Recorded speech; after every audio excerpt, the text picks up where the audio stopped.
नमस्कार दोस्तों, आज की क्लास में हम लोग इतिहास की समझ कैसे विकसित करें इस पर चर्चा करेंगे। साथ ही साथ हम ये भी जानने की कोशिश करेंगे कि इतिहास का संबंध अन्य विषयों के साथ कैसा है। आखिर हम इतिहास का अध्ययन करके अन्य विषय को कैसे समझ सकते हैं या फिर अन्य विषयों को मदद से हम इतिहास को कैसे बेहतर ढंग से समझ सकते हैं। इसी के ऊपर आज की क्लास की चर्चा होगी। अगर चैनल पर आप नए हैं तो सब्सक्राइब ज़रूर करें और अपने मित्रों के साथ शेयर ज़रूर करें। तो सबसे पहले हम इतिहास शब्द को ही समझने की कोशिश करते हैं। जैसा कि आपको पता है कि इतिहास इतिहास जो है वो 3 शब्दों के मिलने से बना है। इति प्लस ह प्लस आश। इति का अर्थ होता है ऐसा और ह का अर्थ होता है निश्चित रूप से। आश का अर्थ है था। ऐसा निश्चित रूप से था। इतिहास की शब्द की एक अर्थ है ऐसा निश्चित रूप से था। हिस्ट्री एक इंग्लिश वर्ड है जो कि लैटिन वर्ड से आया है। लैटिन वर्ड से जिस शब्द से आया है उसका नाम है हिस्टोरिया। और हिस्टोरिया जिसका अर्थ होता है पूछताछ, खोजबीन, अनुसंधान एवं सूचना के जरिए प्राप्त किया हुआ ज्ञान। तो आपने यह जाना कि इतिहास 3 शब्दों से मिलकर बना है। इति प्लस ह प्लस आस। इति का अर्थ होता है ऐसा, ह का अर्थ होता है निश्चित रूप से, आस का अर्थ है था। और हिस्ट्री जो है एक इंग्लिश वर्ड है जो लैटिन वर्ड हिस्टोरिया से बना है जिसका अर्थ हो गया पूछताछ, खोजबीन, अनुसंधान एवं सूचना के आधार पर प्राप्त ज्ञान। यहाँ मैं एक शब्द और आपसे इंट्रोड्यूस करना चाहता हूँ या बताना चाहता हूँ कि अरबी शब्द का तारीख जो है उससे भी तिथि का बोध होता है। कुछ इतिहासकार लिखते हैं कि history is the mountain of knowledge. इतिहास जो है उच्चतम ज्ञान का शिखर है। अब आगे हम लोग ये समझने की कोशिश करते हैं कि इतिहास शब्द का प्रयोग सबसे पहले किनके द्वारा किया गया और वो कौन व्यक्ति थे और उस शब्द के प्रयोग करने के पीछे उनका औचित्य क्या था, उद्देश्य क्या था। तो इतिहास शब्द का सबसे पहले प्रयोग 5वीं शताब्दी में एक इतिहासकार हैं हेरोडोटस, इनके द्वारा किया गया था। और इन्होंने अपनी एक पुस्तक लिखी थी जिसमें यूनान और पर्शिया के बीच युद्ध के कारणों और प्रभाव को विस्तृत व्याख्या किया था, जिसके उपरांत इनको फादर ऑफ हिस्ट्री के नाम से जाना जाता है। यहीं हम इतिहास का अगर एक डिफिनेशन देखें तो हम ये लिख सकते हैं कि अतीत की घटनाओं के व्यवस्थित अध्ययन को इतिहास कहा जाता है।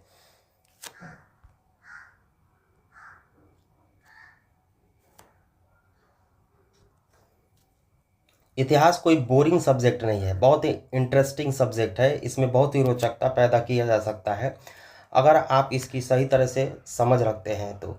इतिहास मनुष्य, समाज, उसके जीवन के सभी क्षेत्रों का विस्तृत अध्ययन है। राजनीतिक क्षेत्र घटनाओं का आप इतिहास में समाज कैसे विकसित हुआ इसके बारे में देख सकते हैं।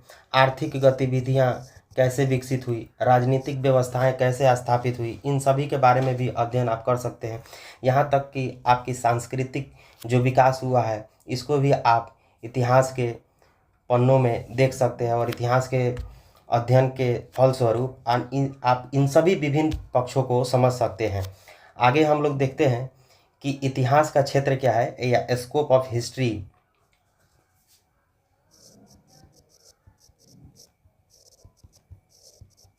अगर इतिहास के क्षेत्र की बात करें तो ये बहुत ही विस्तृत है।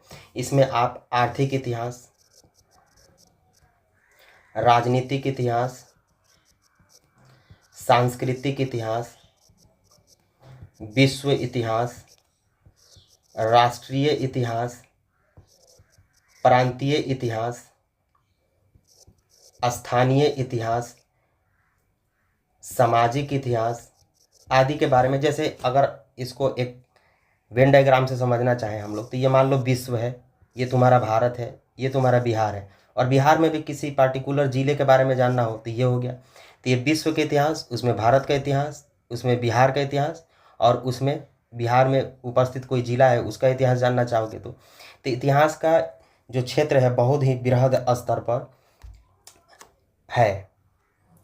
अब हम लोग एक एक करके समझने की कोशिश करते हैं। तो सबसे पहले हम लोग समझने की कोशिश करेंगे कि सामाजिक इतिहास, सामाजिक इतिहास के अंतर्गत हम किन किन चीज़ों को पढ़ने की कोशिश करते हैं या समझने की कोशिश करते हैं। तो सामाजिक इतिहास के अंतर्गत आप मनुष्यों के दैनिक जीवन, परिवार, गृहस्थ जीवन उनका कैसा था, श्रमिकों की दशा, सांस्कृतिक जीवन और सामान्य परिस्थितियां, धर्म, संस्कृति, साहित्य, संगीत, शिक्षा आदि का अध्ययन करते हैं। वहीं आप भारतीय इतिहास की बात करें तो रामानंद है, कबीर, गुरु नानक साहब, इनके द्वारा, राजा राम मोहन राय द्वारा, महात्मा गांधी द्वारा, जवाहरलाल नेहरू द्वारा जो समाज सुधार किए गए उनको भी इस पक्ष के अंतर्गत आप पढ़ सकते हैं और समझ सकते हैं। पढ़ नहीं सकते, हम लोग पढ़ते ही हैं कि राजा राम मोहन साहब राय साहब का क्या योगदान है, महात्मा गांधी का क्या योगदान है, जवाहरलाल नेहरू साहब का क्या क्या योगदान है। तो ऐसे करके हम लोग सामाजिक इतिहास के अंतर्गत इन सभी विभिन्न पहलुओं का अध्ययन करते हैं। अब हम लोग देखते हैं कि इतिहास और भूगोल में कैसा संबंध है।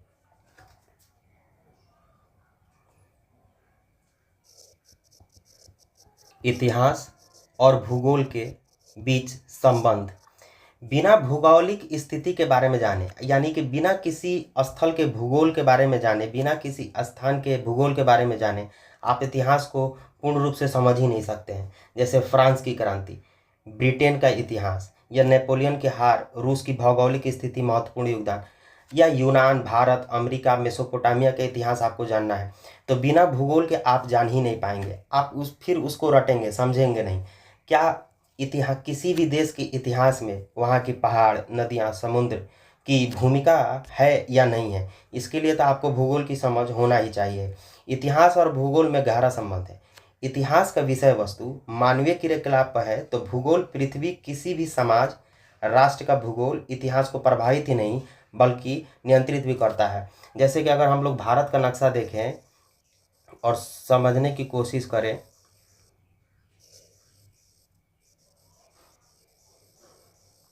ये फ्री हैंड के द्वारा थोड़ा सा सही नहीं है मगर फिर भी आप काम चल जाएगा कि यहाँ अगर आप भारत का भूगोल देखते हैं तो भारत के भूगोल को समझने की कोशिश कीजिएगा तो आपको यहाँ पर पर्वतीय क्षेत्र दिखाई देगा, यहाँ पर आपको पठारी क्षेत्र दिखाई देगा, यहाँ पर आपको मैदानी क्षेत्र दिखाई देगा, यहाँ पर आपको रेगिस्तानी क्षेत्र दिखाई देगा, यहाँ पर आपको गारो, खासी, जयंतिया, मेघालय की तरफ दिखाई देगा, फिर यहाँ भी हिमालय के कुछ पार्ट दिखाई देगा। तो जब आप इन सभी स्थलों को घूमेंगे तो आप पाएंगे कि यहाँ की भौगोलिक अवस्थिति जो है वो यहाँ की इतिहास को, यहाँ की संस्कृति को, यहाँ की बोली को, यहाँ की भाषा को, यहाँ के खान पान को, सबको निर्धारित करता है। तो इंग्लैंड को एक साम्राज्यवादी शक्ति बनाने के पीछे उसकी भूगोल की बहुत बड़ी योगदान है, क्योंकि आपको पता है कि ब्रिटिशर्स जो भारत में आए थे तो लगभग 200 साल तक शासन किया है यहाँ पर। तो फिर इंग्लैंड कैसे साम्राज्यवादी शक्ति का विस्तार करता है विश्व में, भारत ही नहीं अपितु बहुत सारे देशों में वो अपना उपनिवेश बनाता है, और किस तरह की कहानियाँ आगे बढ़ती है आप आधुनिक भारत में के इतिहास में पढ़ते ही हैं। आगे हम लोग देखते हैं कि भारत के भौगोलिक अवस्थिति से इसके इतिहास का किस तरह का संबंध है। तो आपको पता है कि यहाँ पर खैबर दर्रा और बोलन दर्रा है जिससे भारत में विदेशियों का आक्रमण हुआ। दूसरी तरफ मार्ग भारत और मध्य एशिया के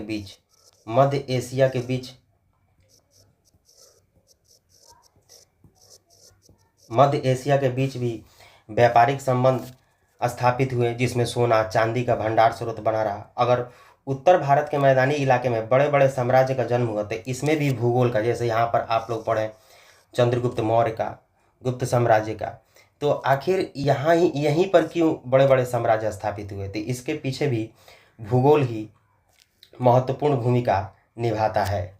जैसा कि आगे आप राजस्थान के क्षेत्र में देखते हैं कि यहाँ पर पूरी तरह से मरुस्थल है, तो क्या कभी वहाँ पर हरे भरे मैदान हुआ करते थे या नहीं हुआ करते थे? इन सभी का जो जवाब मिलेगा वो भूगोल में ही मिलेगा। तो आप कह सकते हैं भूगोल जो है इतिहास का आधार है। बिना भूगोल के आपको इतिहास की समझ हो ही नहीं सकती है। यहाँ तक कि आप आधुनिक काल में भी पढ़ते हैं तो आपको पता होगा कि जो भी यूरोपीय कंपनी यानी कि यूरोप के जो भी व्यापारिक कंपनियां भारत आई, वो तटीय क्षेत्र में ही पहले अपना प्रभुत्व स्थापित करने की कोशिश की। समुद्र पर जिनका अधिकार रहा उनका भारत पे भी अधिकार रहा। सारी फैक्ट्रियाँ इसी कोस्टल इलाके में लगाई जाती थी। तो क्यों लगाई जाती थी, इस सब का जवाब आपको भूगोल देगा। तो भूगोल की मदद से आप इतिहास को अच्छी तरह से समझ सकते हैं। अगर हम लोग भूगोल को इतिहास से जोड़कर और अच्छे तरीके से समझने की कोशिश करते तो देखिए कि सिकंदर का भारत पर आक्रमण का मार्ग, फाहियान चीनी यात्री हेनसांग का भारत यात्रा का मार्ग, प्राचीन भारत के व्यापारिक मार्ग, समुद्रगुप्त का विजय अभियान, नेपोलियन का अभियान, भौगोलिक खोजें, अशोक के अभिलेख प्राप्ति स्थान, अलाउद्दीन खिलजी, अकबर, औरंगजेब, डलहौजी के समय भारतीय साम्राज्य की सीमाएं, 1815 में वियना कांग्रेस की स्थापना, बर्लिन सम्मेलन में परिवर्तन मानचित्र, पेरिस शांति सम्मेलन निर्धारित, इन सभी के पीछे आपको भूगोल दिखाई देगा।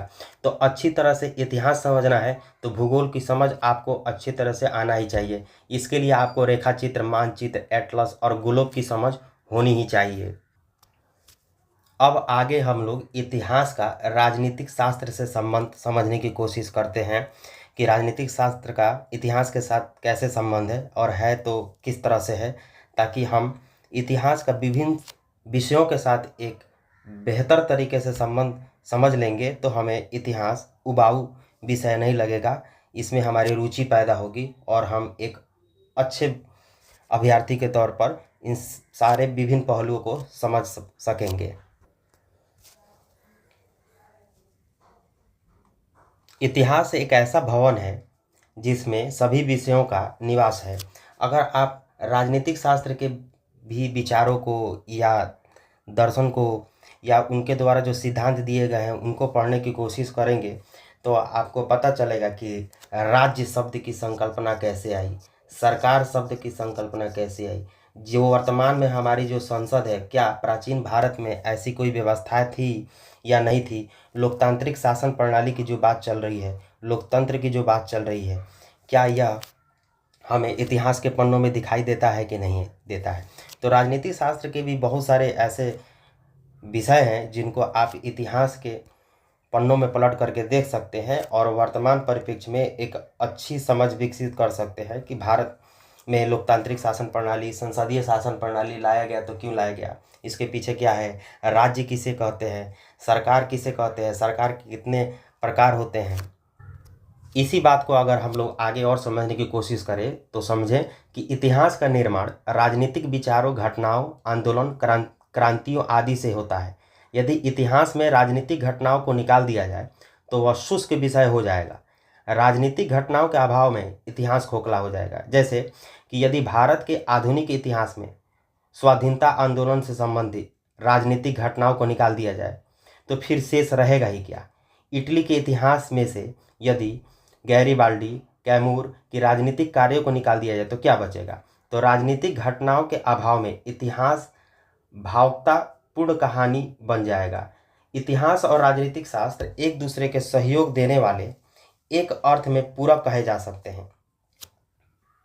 अब हम लोग इतिहास का अर्थशास्त्र के साथ संबंध को समझने की कोशिश करते हैं। जैसे 1929 का विश्वव्यापी आर्थिक मंदी, यूएसए की नई आर्थिक नीति, 1945 के बाद विश्व की आर्थिक संरचना आदि का विश्लेषण इतिहास का विषय है। परंतु बिना आर्थिक सिद्धांतों के जानकारी के आप इसकी व्याख्या नहीं कर सकते हैं। जैसे आप दास कैपिटल को पढ़ते हैं, यह कार्ल मार्क्स के द्वारा लिखा गया है, तो आप यह स्पष्ट रूप से समझ पाते हैं कि इतिहास और अर्थशास्त्र के बीच में बहुत गहरा संबंध है। बिना अर्थव्यवस्था के सिद्धांत के आवश्यक ज्ञान से किसी भी बड़ी घटना का विश्लेषण अपूर्ण रह जाता है। चाहे वो फ्रांस की क्रांति हो, चाहे वो जर्मनी इटली का एकीकरण हो, प्रथम विश्व युद्ध हो, द्वितीय विश्व युद्ध हो या रूस की क्रांति हो, सभी के मूल में प्रमुखतः आर्थिक ही होते हैं। तो अगर आप अर्थव्यवस्था को, आर्थिक गतिविधियों को अच्छे तरीके से समझते हैं तो इतिहास का सहारा लेना पड़ेगा, और इतिहास की समझ अच्छा करना चाहते हैं तो आपको अर्थशास्त्र का, आर्थिक गतिविधियों का, अर्थव्यवस्था का समझ विकसित करना ही होगा। दोनों एक दूसरे के पूरक है, और दोनों के समझ से, जैसे आप बैंकिंग सिस्टम इंडियन इकोनॉमी में एक अध्याय है जिसमें आप मुद्रा के बारे में पढ़ते हैं, तो वहाँ पढ़ा ही जाता है कि मुद्रा का विकास कैसे हुआ, प्राचीन काल में कैसे किया जाता था, मध्यकाल में कैसे हुआ, सोना चांदी का आहत मुद्राएं क्या थी, फिर आजकल तो डिजिटल करेंसी आ गया। तो ये जो आप पढ़ रहे हैं ये भी तो कहीं ना कहीं इतिहास में ही है। तो इतिहास और अर्थशास्त्र, अर्थव्यवस्था में भी गहरा संबंध है। अब आगे हम लोग जानने की कोशिश करते हैं कि क्या इतिहास का उपयोग और दुरुपयोग हो सकता है, और हो सकता है तो कैसे हो सकता है। हम सब जानते हैं कि वर्तमान का आधारशिला अतीत है और भविष्य का वर्तमान। इतिहास वर्तमान में अतीत का अध्ययन करता है और वर्तमान भविष्य की आधारशिला है। जब मानवीय समाज विभिन्न बीमारियों जैसे आतंकवाद, जातिवाद, संप्रदायवाद, क्षेत्रवाद, उग्र राष्ट्रवाद आदि से ग्रसित होता है तो इसका इलाज या उपचार कौन करेगा। इन सामाजिक बीमारियों का जन्म कब, कहाँ और किस कारण हुआ, इसकी जानकारी कहाँ मिलती है। इन सब के उपचार हेतु इतिहास के पृष्ठ का पलटना ही होगा। मानवीय मस्तिष्क को समझने के लिए इतिहास का ज्ञान आवश्यक है। मानवीय मस्तिष्क बर्बर समाज, जैसा आपको पता ही है कि आपको पढ़ाया था पाषाणकालीन सभ्यता में सभी लोग पहाड़ और गुफाओं में रहते हैं। तो बर्बर समाज से अग्रसर होते हुए आज लोकतांत्रिक समाज की तरफ सफ़र को समझने के लिए इतिहास का ज्ञान होना ही चाहिए।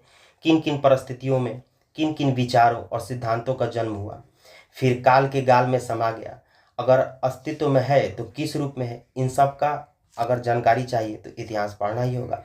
राजनीति में वही सबसे अधिक सफल होता है जिसे इतिहास का ज्ञान हो। समाज में यह नैतिक मूल्यों को सुरक्षित रखता है। प्रशासकीय तथा विदेश सेवाओं में भी इतिहास का ज्ञान की आवश्यकता होती है, क्योंकि इसके माध्यम से ही सामाजिक एवं मानवीय समस्याओं को समझकर विवेकपूर्ण निर्णय लेने में सक्षम होता है व्यक्ति। अब हम लोग इतिहास का दुरुपयोग के बारे में समझने की कोशिश करेंगे। इतिहास अणु और न्यूक्लियर शक्ति की भांति अपने उपयोग या दुरुपयोग के दो राहों पर खड़ा है। इतिहास की अनेक घटनाएं यह प्रमाणित करती हैं कि कुछ लोग अपने स्वार्थ के लिए इतिहास का दुरुपयोग किया है।